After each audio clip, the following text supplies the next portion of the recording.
Hello, and good day to everyone, and welcome to DevOps Enterprise Summit 2022, where I'm thrilled to be joining a panel discussion for connecting software delivery to business outcomes, which is a topic we in the industry have gone back and forth on. Thus, we wanted to bring together a capable panel to discuss what this means for us at CloudBees, how we envision this within the market, what the advantages are, pitfalls, and best practices. My name is Drew Piland, and I'm in the product marketing organization at CloudBees. I will be emceeing today's session, where I will be asking questions to help spur discussion with two of our panelists, who I'm happy to introduce. Hope Lynch, who is our Senior Director of Technology Strategy, offers a wealth of experience in the IT industry, including time at Red Hat and Cisco prior to CloudBees. We will also be joined by Logan Donley, who is our Senior Technical Evangelist, and prior to this role was an SA at CloudBees, and before then spent time at both Red Hat and Dell EMC. Both of our panelists have a breadth of experience across industry and different roles, spanning technology to sales to implementation, and I'm really excited to see where this discussion goes. Throughout today's discussion, feel free to pop in any questions into the Slack channel, where our panelists will be responding in real time. So to get started, as it relates to the topic of connecting software delivery to business outcomes, I'd like to understand why this is important. I think there's a lot of skepticism in the market around what marketing says versus what is actually enabled in product and what people actually care about. So to get things started, first to Hope, why should we care and what does this actually mean? One of the big reasons we should care is, as has been said, every business is a software business these days. So if you have delivery teams that are working away, and maybe they're working really, really hard, but they're working on the wrong things, you aren't going to get the business outcomes you expect. So connecting software delivery to those business outcomes, understanding how they connect to your strategy is really critical. If there is not a way to draw a direct line between those things, you won't get maybe the time to market you were looking for, maybe the return on the investment in the software delivery teams or even the tools that they are using. So without that, you have a big, huge gap in your company strategy. Awesome. And I guess, Logan, was there anything else that you would like to add on to that? Or? Yeah, so I think it also goes the other way, which is important when you've got all these objectives in your kind of software development teams.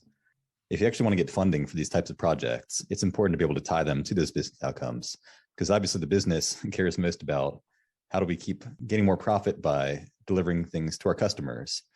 And if you can't prove that, okay, if I introduce these new techniques, we're going to be delivering software faster, you're not going to get the budget for it. So that's just always important to relate those two. Awesome. And I think that there's a good segue into the next question that we had. A term that in the industry, value stream management. And this is something that Hope, initially I'd like you to dive in first, just to give us a little bit better understanding, get a little bit more granular into what value stream management means. Right. So value stream management, which sometimes is confused with value stream mapping, related but not the same thing. Mapping is you are planning, you're trying to optimize, you're trying to find gaps maybe, right?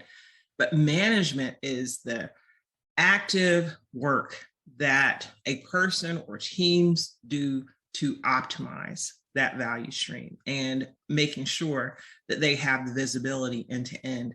The most simple way to think of a value stream is concept to cash. You have an idea, the formulation of that idea, and all of the touches that happen along the way for that to be delivered, and you start seeing customer value. The things that happen along the way that could impede that delivery, slow that delivery, stop that delivery, that is part of your value stream. Thank you, Hope. And yeah, that's very interesting as you kind of look at the difference between kind of what we in the industry are looking at as value stream management versus kind of the alternative of value stream mapping, which is sometimes there is a lot of confusion. I guess, Logan, based off of Hope's answer, is there anything else that you would like to add for what you think of value stream management meaning? Absolutely. So I think extending on what Hope was talking about, like in my previous career as a consultant, we would actually do value stream mapping as an exercise. So at the start of an engagement, we would do value stream mapping. We'd have all the leadership come down, all the developers, all the ops people would come down and map out their value stream. And we take that to see where they were at the start. And then we go through an 8-week process, try to transform how they develop software. And then at the end, we do the same exercise and prove out, hey, look, you've done these things. We've had these massive changes. Like, this has been a great success. But that was, a very time-consuming thing to actually get everybody involved. Actually getting multiple leaders all into a single room for hours on end to do this exercise is not reasonable to do this frequently. But the important thing is, with value stream management, is we're not looking at things at just one fixed point in time. We're doing it consistently because we want to be able to prove out that any changes we make are actually making the positive influence we want them to make. And so having a system in place that doesn't just have this fixed exercise of what does it look like right now, we need to continuously see, do the changes we make improve over time? Do they get worse? And just having that continuous thread so we can always see what direction we're going in, I think is just a huge shift and really valuable for any company. Yeah, and that's very interesting. And I think that actually offers a good kind of transition into the next question that we had. I mean, as you're talking, it sounds like value stream management is a little bit unique to each of the customers' environments. The stakeholders are likely to be different depending on what value stream they're beginning with.